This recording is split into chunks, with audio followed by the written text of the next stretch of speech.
Le pissenlit nous aiderait selon une étude à traiter l'eczéma. Le pissenlit ou dandelion est depuis presque 1000 ans un remède à usage multiple capable de traiter les maladies allant du foie, jusqu'aux douleurs digestives et problèmes de la peau. Or, loin d'être le remède classique des grands-mères, la science accrédite beaucoup de ses bienfaits. Un d'entre eux est celui faisant référence à l'eczéma. Eczéma est le terme général qui s'utilise pour définir la dermatite ou inflammation de la peau. Comme nous le savons déjà, il existe différents degrés de dermatite, allant de l'atopique la plus grave jusqu'à la séborréique ou l'allergique. Il faut souligner ici que l'eczéma et la psoriasis sont deux processus complètement différents. Il est important de le noter, car nombreux sont ceux qui pensent qu'ils répondent à la même situation. Le psoriasis est représenté par cette desquamation de la peau et ce blanchissement où sera nécessaire un traitement différent de celui de l'eczéma. Donc, dans ce cas le pissenlit ne sera pas si efficace comme dans le cas d'une simple dermatite.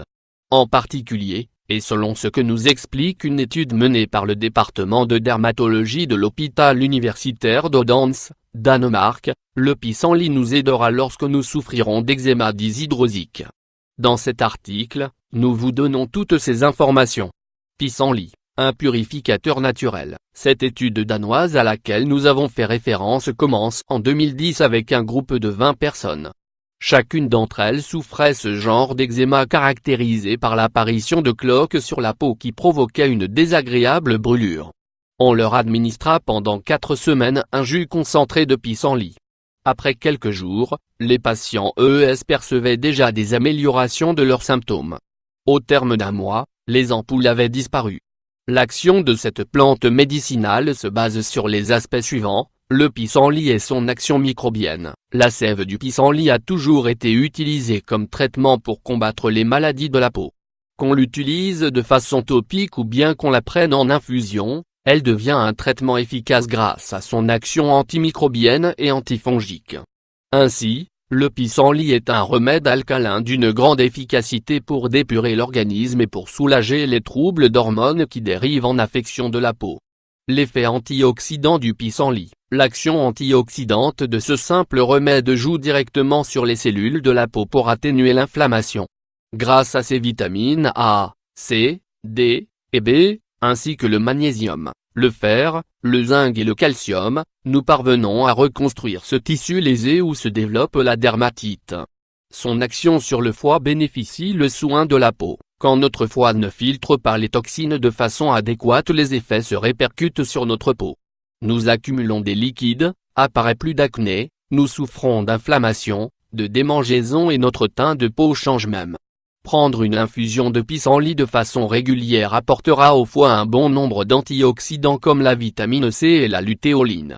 Nous renforçons la fonction hépatique et par cela, nous augmentons nos défenses en optimisant à la fois le système immunitaire pour pouvoir combattre l'eczéma.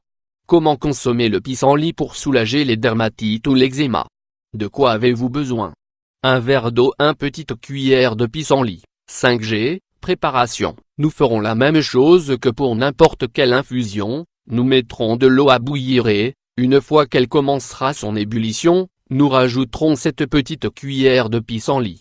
Laissez infuser 15 minutes pour qu'elle repose 5 minutes de plus. Filtrez le contenu et, si vous désirez l'édulcorer, ajoutez un peu de miel. Quand devons-nous la boire? Il est préférable de prendre notre infusion de pissenlit tous les soirs. Comme nous l'avons déjà indiqué, la relation entre le foie et la peau est très liée. Ainsi donc, pour renforcer et protéger la fonction hépatique, l'idéal est de la prendre avant d'aller se coucher. De cette façon, nous favoriserons la régénération de l'organisme au moment où il effectue ses tâches de dépuration des toxines. Il est important d'insister sur le fait de prendre cette infusion tous les soirs. De cette façon, notre corps s'y habituera et nous pourrons harmoniser ses fonctions de désintoxication pour réduire l'inflammation qui se développe avec l'eczéma.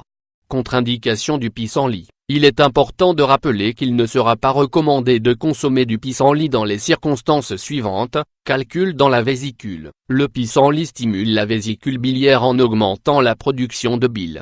Pierre dans les reins. Les feuilles de pissenlit contiennent une grande quantité d'oxalate, qui favorise la formation de calculs. Acidité stomacale. Le pissenlit stimule les jus gastriques, ce qui n'est pas indiqué en cas de souffrir acidité d'estomac ou de reflux. Ulcère d'estomac. Dans le cas de pâtir d'ulcère d'estomac, on ne recommande pas non plus sa consommation. Le motif est le même, il augmente les jus gastriques. Souvenez-vous aussi que le pissenlit ne peut pas se combiner avec certains médicaments. Le lithium ou les antibiotiques sont deux parfaits exemples. Consultez votre médecin avant de le consommer.